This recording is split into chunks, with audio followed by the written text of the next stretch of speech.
Hey, welcome everybody. Let's talk real estate. Your weekly BS with Barry Saywitz about the current commercial real estate market here in Southern California. As we take a no BS look at both sides of the issues driving this market today to find the best solutions going forward. With our man right in the middle, it's Barry Saywitz. Hey, Barry. Hey, good morning, Paul, and good morning to all of our viewers and our listeners out there. We're back again. It is Tuesday morning, and I'm Barry Saywitz, president of the Saywitz Company, and we are here to talk some more real estate. I do want to do a shout out to all of the maintenance guys who work for me who are running around fixing all the leaks in the windows, especially at my house. I hope it's taken care of sooner rather than later, but we are here in Southern California. Unfortunately, today is not a sunny day. We are in the middle of an atmospheric river. I don't even know what that means other than there's a lot of water. But I am excited about today's show. I'm always excited to talk about apartments and multifamily housing, so I want to welcome our guest, Laura Khouri, president of Western National Property Management Company here based in Irvine in Orange County. Laura, welcome to the show. Thank you very much, Barry. Happy to be here. Yeah, thanks for coming in, and thanks for braving the weather, and we'll stay in here where it's dry as long as we can. So I want to, you've been a long time resident of Orange County and long time in the multifamily business. We're going to talk apartments. We're going to talk housing. We'll make up some other stuff as we go. But you've seen obviously a lot of growth in Orange County from the time that you were here and watched things get developed, not only on the housing side, but on the multifamily side as well. And you've been with Western National for how many years now? Going on 39. Yeah, that's crazy. And so I guess first I would ask, how did you get into real estate in the first place? I answered a 3-line ad in the Orange County Register for Gal Friday. Really? Yes. And it said actually Gal, like you could Gal get away Friday. with that then? Yes. Back in '85, you could do that. And you only had to work on Fridays? I only had to work on Fridays, right? And it's funny because you don't have that now. What man would apply for a Gal Friday, right? Right. But it was just a fancy name for gopher or file clerk, and I was hired 20 minutes into the interview, and that started my career. And so then you hung around, obviously. I did. I hung around. It took me about 18 months to figure it out that, wow, if actually I stayed a little late and maybe came in a little earlier, I might get a raise. I might get someone to notice me. And in Southern California, that's like a big deal. Like I came from the Midwest, and I didn't leave at 5 o'clock, but it was a ghost town. I mean, nobody worked late. Everybody went to surf or to the beach or Absolutely. the bar or whatever. Yeah. 4:55, you're like, okay, 5 o'clock, where's happy hour? Where are we going? Right. And you would just leave the office. There were no, time clocks or anything like that. You came and went as you wanted to. Yeah, those were the days. Yes. And so this is mid-'80s? Mid-'80s, 85. So the market's booming here. Everything's good. It's the 80s. Yes. There's buildings going up. Yes. There's apartments going up. There's housing, right? The airport's growing. All is good. Yes. Until the end of the 80s. And then the whole economy takes a tank. That's when I got started. I think I started in October of 1989 in real estate, and then the market crashed in November of 1989, about 2 weeks in. Yes. And so how, if you remember, how did that change just the dynamic of what your company was dealing with? So when I started in 85, we were building a signature series of about 2,000 units, right? All looking the same, all in Orange County, South County, that sort of a thing. I actually bought my first home in 1989 in September, closed in September. Yeah. So you can imagine what happened there. And it was in Riverside because that's all you could afford. You couldn't afford Orange County here. Even then? Even then. And I remember at that point, we stopped building. We just stopped. We made that decision. Probably one of the better decisions we've made. Yeah, as did everybody else, just to Yes. sort of wait and see. And then it was stay alive till 95, right, which was like way out, right? Like I can't even count how far out that is. And technology at that point was pretty limited. It was limited. In fact, leadership was the only staff that had these huge Apple IICs that they would bring into the office, right? Yeah, we didn't have anything. The green letters. The right? green, right. I had a word processor called a Burroughs Redactron, and it had a printer that was encased in this huge cover so that you couldn't hear it. It was so loud. Right. But that was the extent of technology in the late 80s. Yes. Yeah, I remember I started and I needed to find office space for somebody, and I asked the other guys in the office, how do I go about finding it? There was no MLS, there was no database, and they said, they pointed to the corner and there was a giant stack of papers, and then they said, yeah, just look through those. And I'm like, how long they've been there? And they're like, I don't know. And so that was, that was your technology. But Yes. So those were tough times, but then the economy grows, the housing market comes back, and then all of a sudden it starts to shoot back up. And so from Western National's perspective, you continue to move up the ranks, I take it, I right? did. Get your own Girl Friday. I did, and, yes. And then the company itself was building and buying and managing all at the same time? Absolutely. In 1987, we actually took over the Irvine Company properties, and so we joint ventured with them.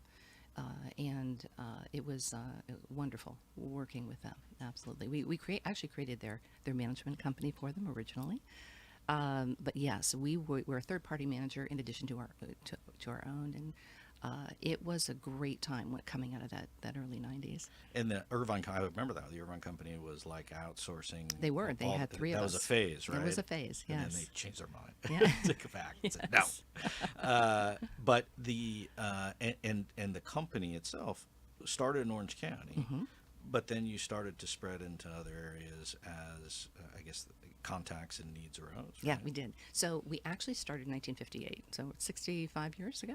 Which there couldn't have been much here then. No, there wasn't, but there was this place called Disneyland. It was 3 years old, right? And our founder, a fellow by the name of Mr. Douglas, said, you know what? I wonder where all of those employees are going to live. Let's build an apartment complex. And that's exactly what he did. He had retired from B.F. Goodrich, got together his friends that he worked with on the tire line, and they went out there. They got a construction company. They were the first landscapers of our building, and that's how our company was formed.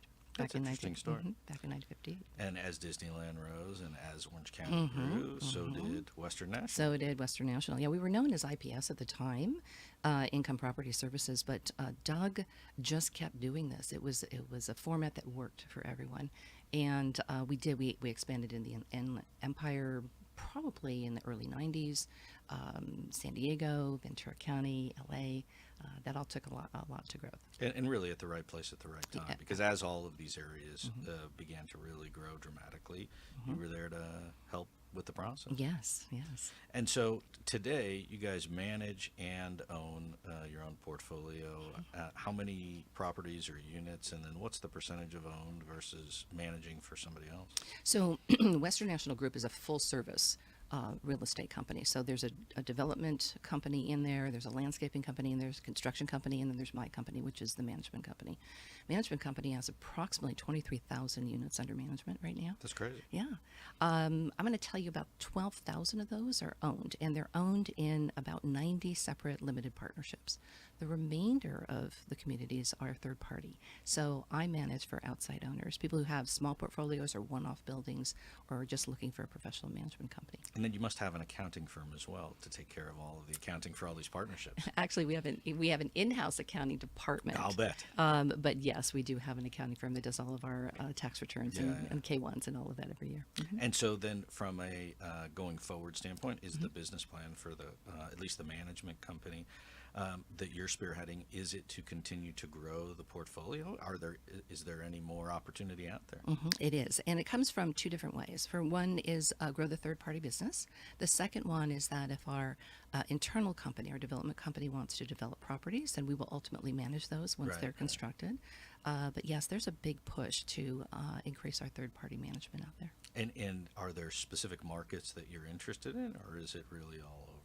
You know, one of the things that really works for us is because we are centrally located here in Orange County, is that with that you've got depth and breadth, and we love taking over properties that are very close to properties we currently have, because you've got the resources there. If something goes awry, there's always a person there to help you. Yeah. So, but LA, San Diego, and then Empire, and then is there a desire to go out of state and other places? Well, we are currently in Nevada. In 2010, we went and took over a portfolio of 7 properties.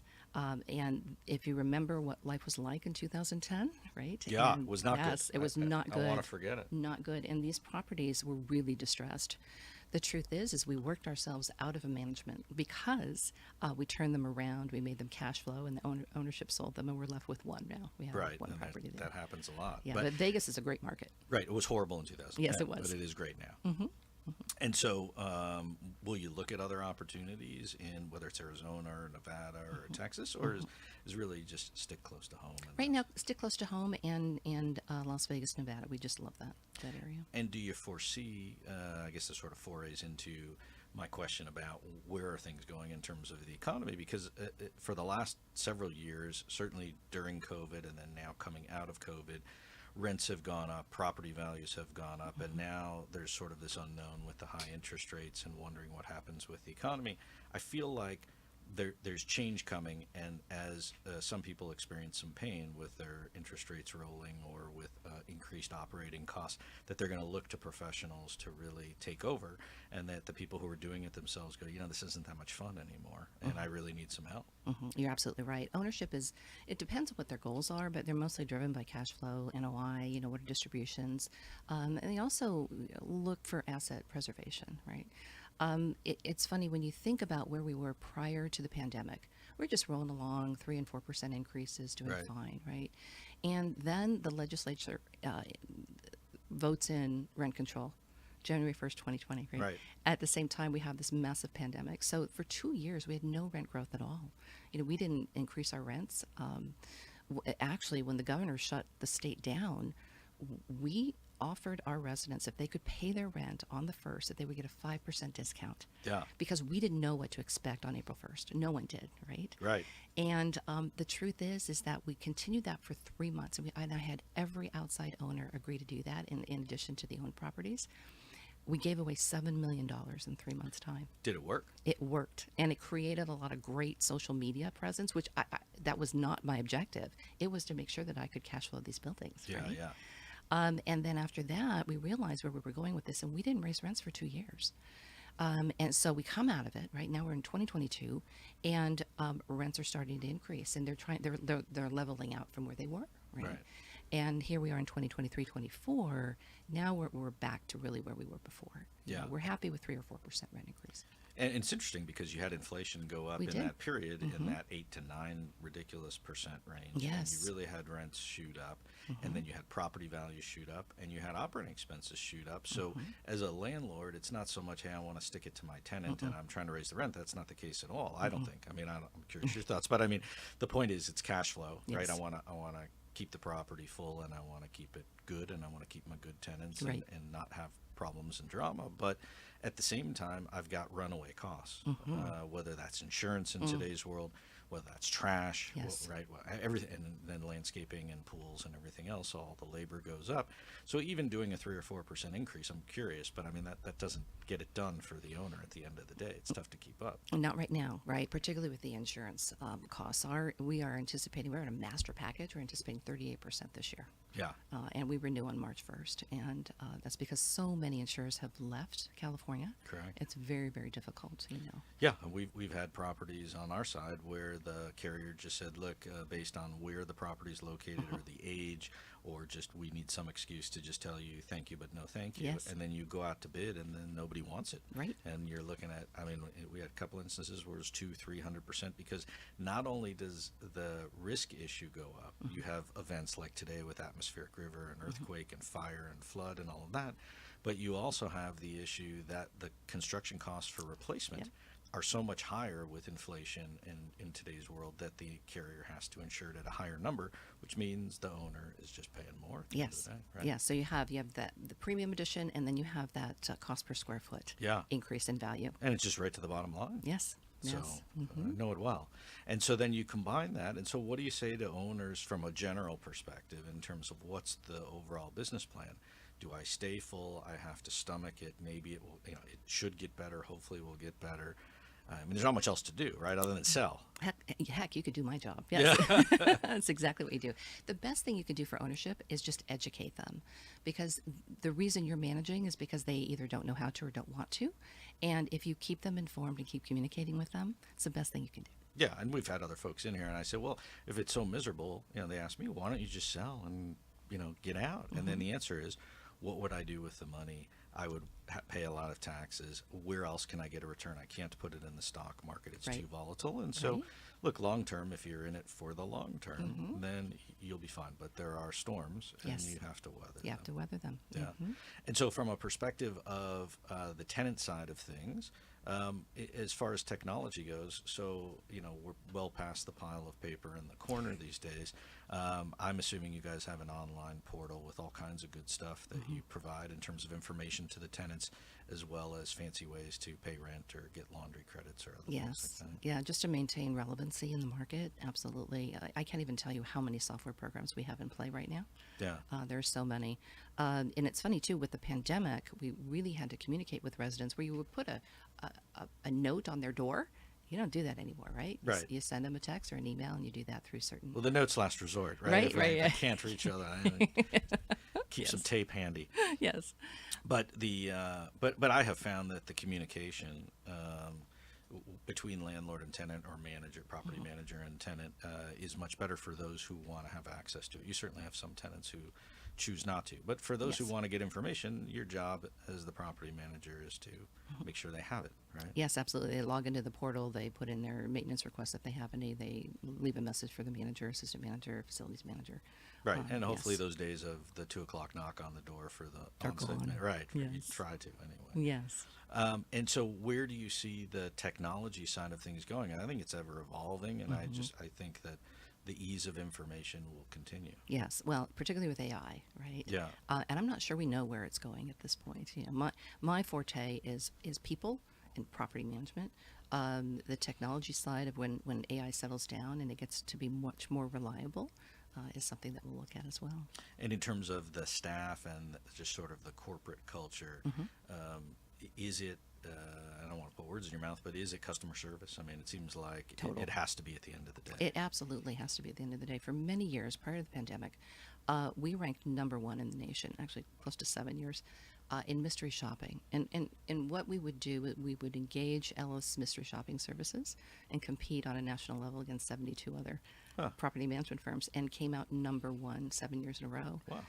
And the reason for that is that someone walks into the office and we literally stand up and shake their hand and say, "Hi, we're happy you're here. How can we help you?" We train that. I have an entire training department that trains how to lease an apartment, how to create that customer service level, make that contact. Yeah, and a lot of times, that's the difference between making a deal with somebody and not making a deal. Oh, I like the person who showed me around, or they were very friendly. It seems like a nice place to live, the people I met, right? Yes, yes. All the phone calls are recorded, so all of our associates know that this is kind of their test, right? Many years ago, we actually had a manager who said, "Well, do you want it or what?" Yeah, Right? When it right. comes into the apartment. Right, open the door. Here it is. Here What it do you think? is. There, yeah. Yeah, those days are long gone. Yeah. Now, having said that, there are many people who want to tour themselves. You don't establish that connection when that happens, but I Yeah. get that might be a generational issue as well. Yeah, and probably a lingering effect of COVID Yes, also, right? yes, So yes, I'll yeah. leave it open for you. Go see what you think and call me. And so, okay, so here we are, right? Where I call it the post-COVID. Yes. Like I feel like, while COVID's still a thing, we're past all the implications of it, but we're on to new issues, right? So Yes. I want to talk rent control for a minute, because as a landlord, I say not a good thing. And I say I understand the desire to protect the tenant, and I understand the desire to protect the tenant's rent from getting run away and going up, but I also am a big fan of free market and allowing people to make a deal, and if they can't make a deal, they'll go someplace else and make a deal somewhere else. Yes. I'm curious what you hear in terms of feedback from your folks, and whether that really even becomes an issue, because the rent control in today's world is almost 9%. And if you're not charging 9%, then it really doesn't even come into play at the moment. Right, right. I know that legislation tried to help with that in 2020. Here's the unfortunate part, is that the affordable side of our business, so I've got a portfolio of roughly 3,000 units that are affordable buildings. When the inflation numbers came out in 2021, right, they were 12%. Yeah. We did not put those increases through, and ownership of the buildings agreed with us not to do that. How fair was that, right? Yeah. We can live with the current 1482. We can do that. The problem is that we're constantly battling, like the Weinstein Initiative that's coming in 2024, right? Yeah. To even lower rents even more. without the understanding of the inflation portion, like the insurance issue that we just discussed, Right. right? And the cost of doing business. It's not as if we are running around, making money hand over fist. It's Right. not Although like that's the that. perception, it's really not the case. Oh yeah. The big bad landlord. I Right. understand that, right? But it's always about the resident first, and in anything that we do. Yeah, and in terms of making upgrades or improvements to the properties on an ongoing basis, I mean, you have that cost. Yes. Right. I need to make the property look good. Number one, I don't want deferred maintenance, but number two, if it looks nice, it will help stay full and keep my tenants happy. Absolutely. Capital expenses and long-term preservation, are number one. So we don't make any more rent money when we re-roof a building, Right. Or re-side it, Right. And the tenant doesn't pay for that. They don't pay for that, and I don't know that they appreciate it unless it's a day like today, Right. when it's, raining cats and dogs. But there's a lot of money that's being invested back into the building just to maintain. Yeah.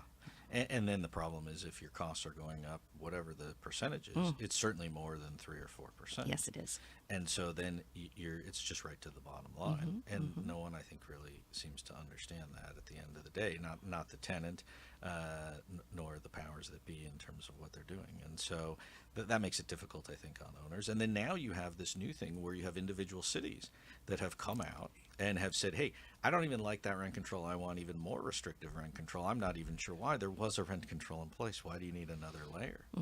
But you have things like that, whether there's the new stuff in Costa Mesa or the rent control in Santa Ana or even the city of Long Beach, Los Angeles. Yes, all and kinds of I ones. have properties in all of those areas, including Ventura County and Oxnard. Yeah. And it's like rent control whack-a-mole is what I call it. Yeah. Because you do have these individual cities that, they have the right idea, but I don't know that they have all the information they need before they start passing all of this regulation. Yeah, and I think you'll start to see, especially as people struggle, and it may not be you or your owners, but I think the mom and pop guys Yes. who can't afford to keep up with the operating expenses and then can't afford the rent are really in a pinch. Yeah, you said it right. Yeah, and then it really disincentivizes, I think, that mom and pop owner from fixing up the building or the unit. Hey, I won't put new carpet in because I can't even raise your rent $10. Right, exactly. So I think those are the challenges, and I think there's other things coming. I'm curious your thoughts. We have a show coming up.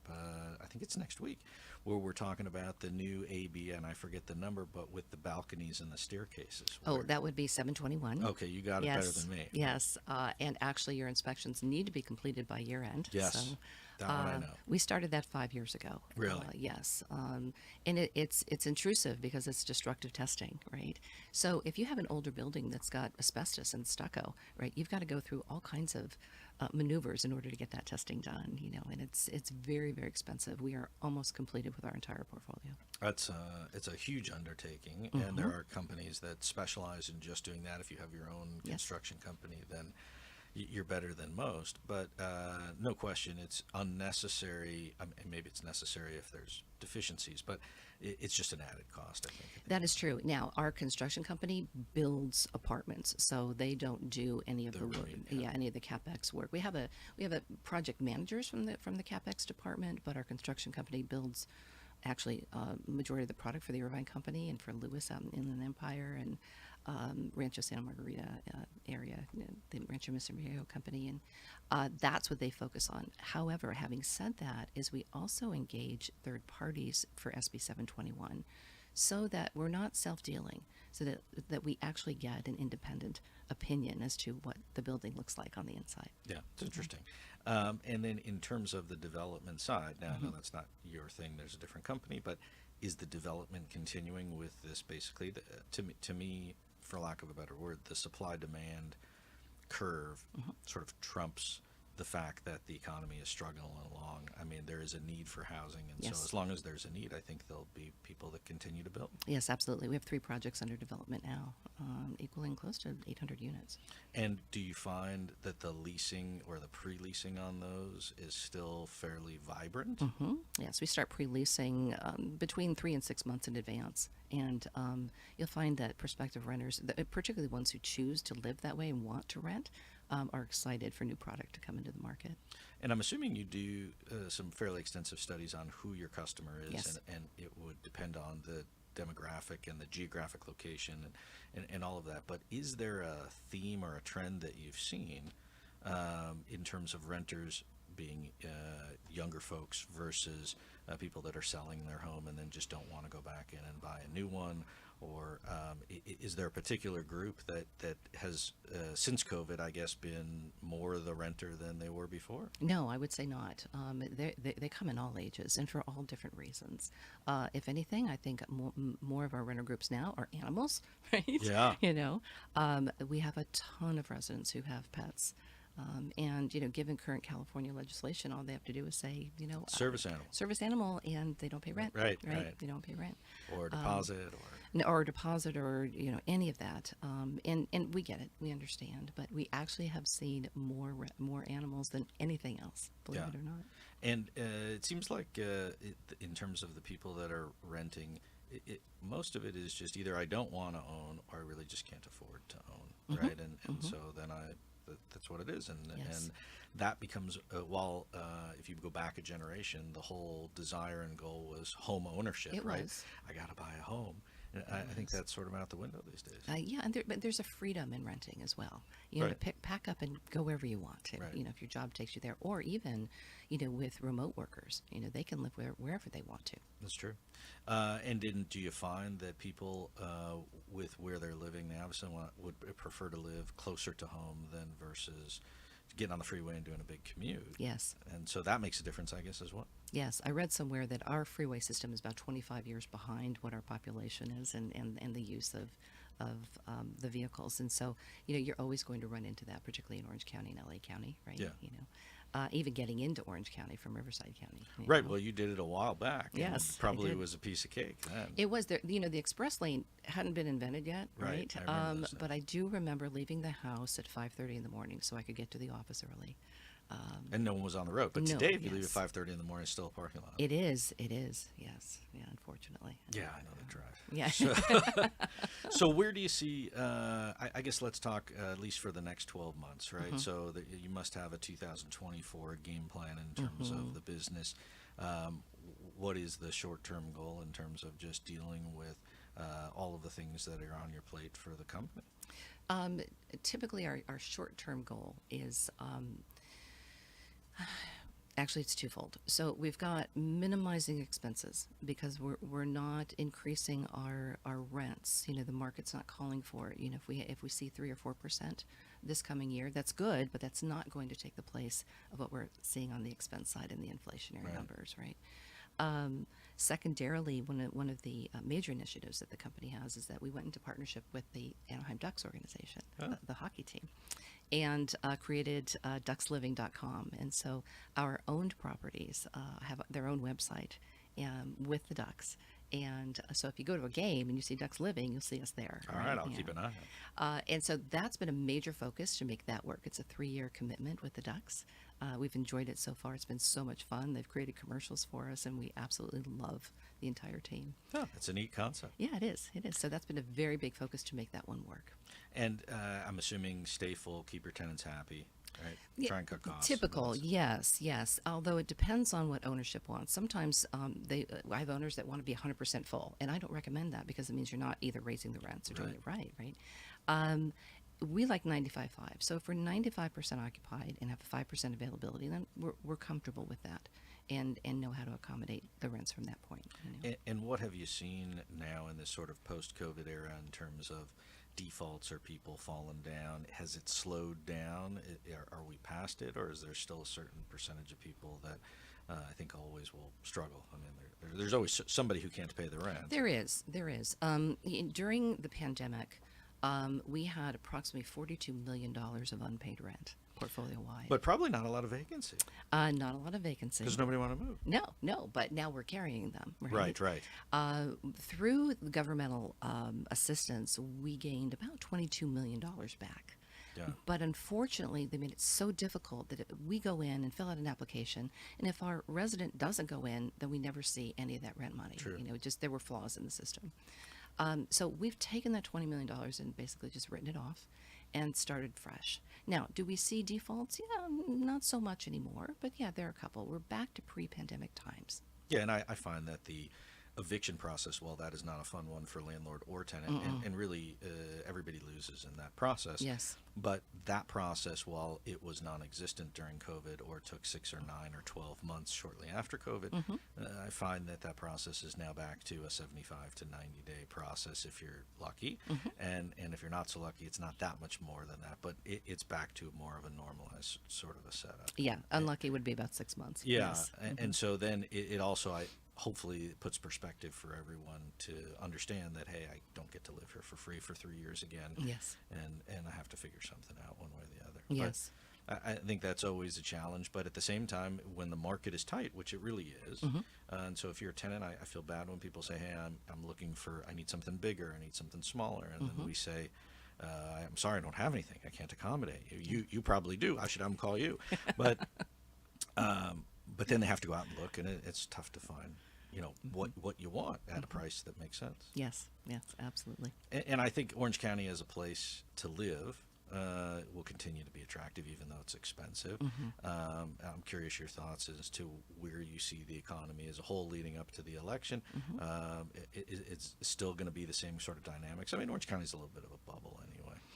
It is its own little bubble, isn't it? Yes. We'd like to think so, at least the people who live here. Right? I don't see a lot changing between now and the election. People like just to hold, sit back, and wait and see. Yeah. They like that play. I think, if anything, people are looking forward to getting back to normal, whatever that new normal is. For us, it's like, okay, let's control our expenses because we can't control labor, cost of construction, and insurance, right? So what can we do? Right? And on the labor side, I want to ask you quickly, since I know we're running out of time, but the idea of people coming back to work, where are you today in that process, and is it segregated based on departments? And some people have to come to work. Yes, they do.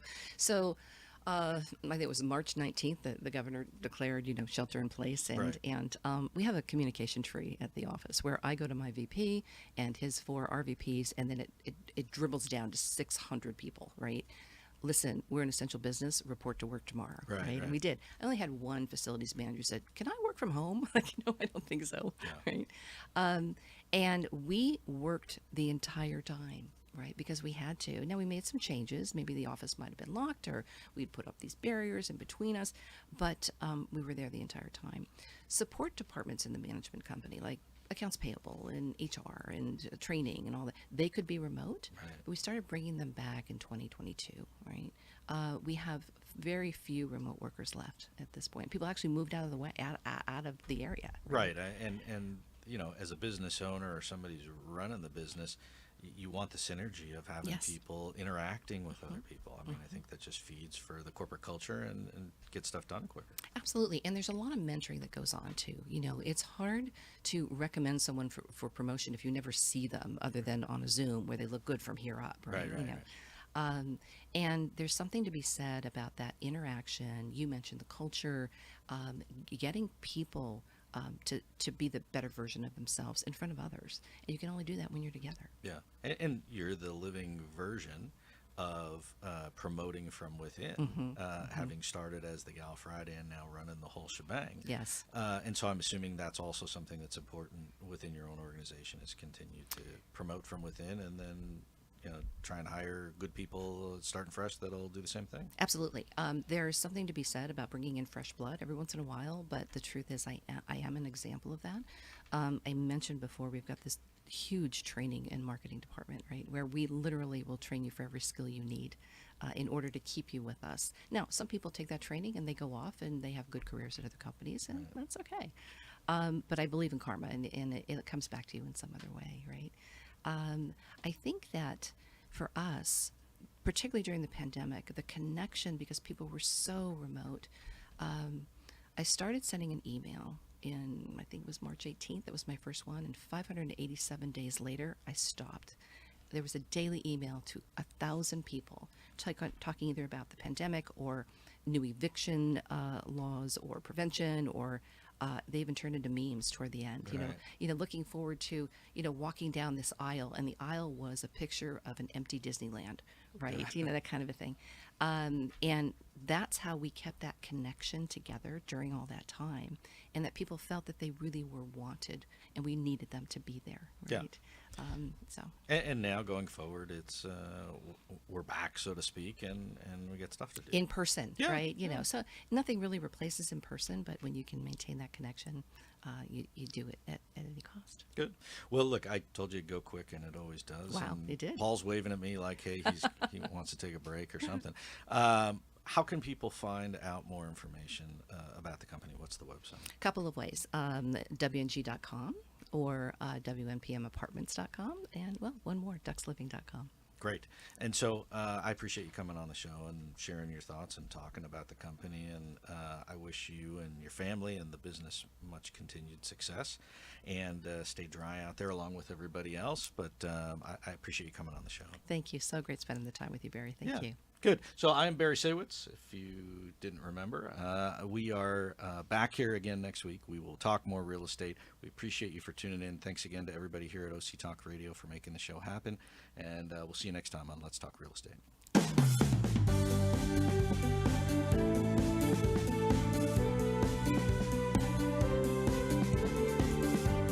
Well, there you have it. You've been listening to Let's Talk Real Estate, your weekly BS with Barry Saywitz about the current state of the real commercial real estate market right here in Southern California. On Orange County's only community radio station, OC Talk Radio, streaming live from our studio here at the University of California Irvine's Beale Applied Innovation Center.